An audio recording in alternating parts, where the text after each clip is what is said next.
حضرات محترم، ہماری خوش قسمتی ہے کہ اللہ تعالیٰ نے زندگی میں ایک مرتبہ پھر یہ مقدس گھڑیاں رمضان المبارک کا بابرکت مہینہ ہمیں نصیب فرمایا ہے۔ خوش بخت لوگ ہیں وہ جو اس ماہ مقدس کو اپنی زندگی کے اندر پا کر اس کا ادب و احترام کر کے اس کے روزے رکھ کے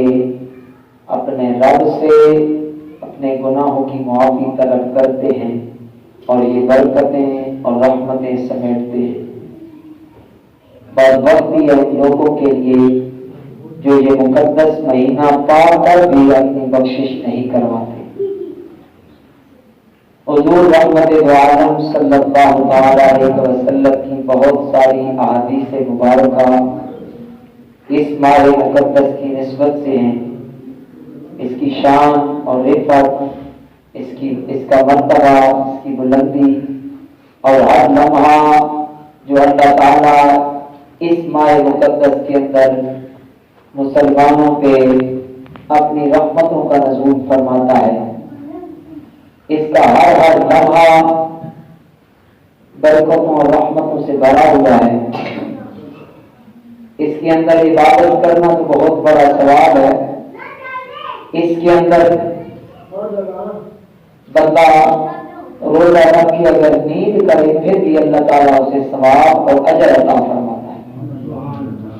اور اس کی شان کا اگر پتہ لوگوں کو چل جائے تو روزوں کا، نمازوں کا، استغفار کا اس قدر اہتمام کریں کہ دنیاوی باتوں کو وہ بھول جائیں، دنیا کی عیش و عشرت کو بھول جائیں کہ اس کا کتنا ثواب اور کتنا اجر ہے۔ آقا نے فرمایا رمضان کی آمد کے لیے پورا سال جنت کو آراستہ دیا جاتا ہے اور سجایا جاتا ہے، اور جنت کے اندر ایک ایسا مقام ہے اور ایک ایسا دروازہ ہے جو صرف روزے داروں کے لیے مختص کیا گیا ہے، اور جب روزے دار اس دروازے کے قریب پہنچیں گے تو وہ دروازہ کھل جائے گا اور ان کا استقبال کرے گا جنہوں نے دنیا میں روزے رکھے۔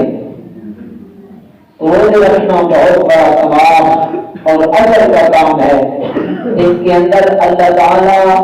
لوگوں کے گناہوں کو معاف کرتا ہے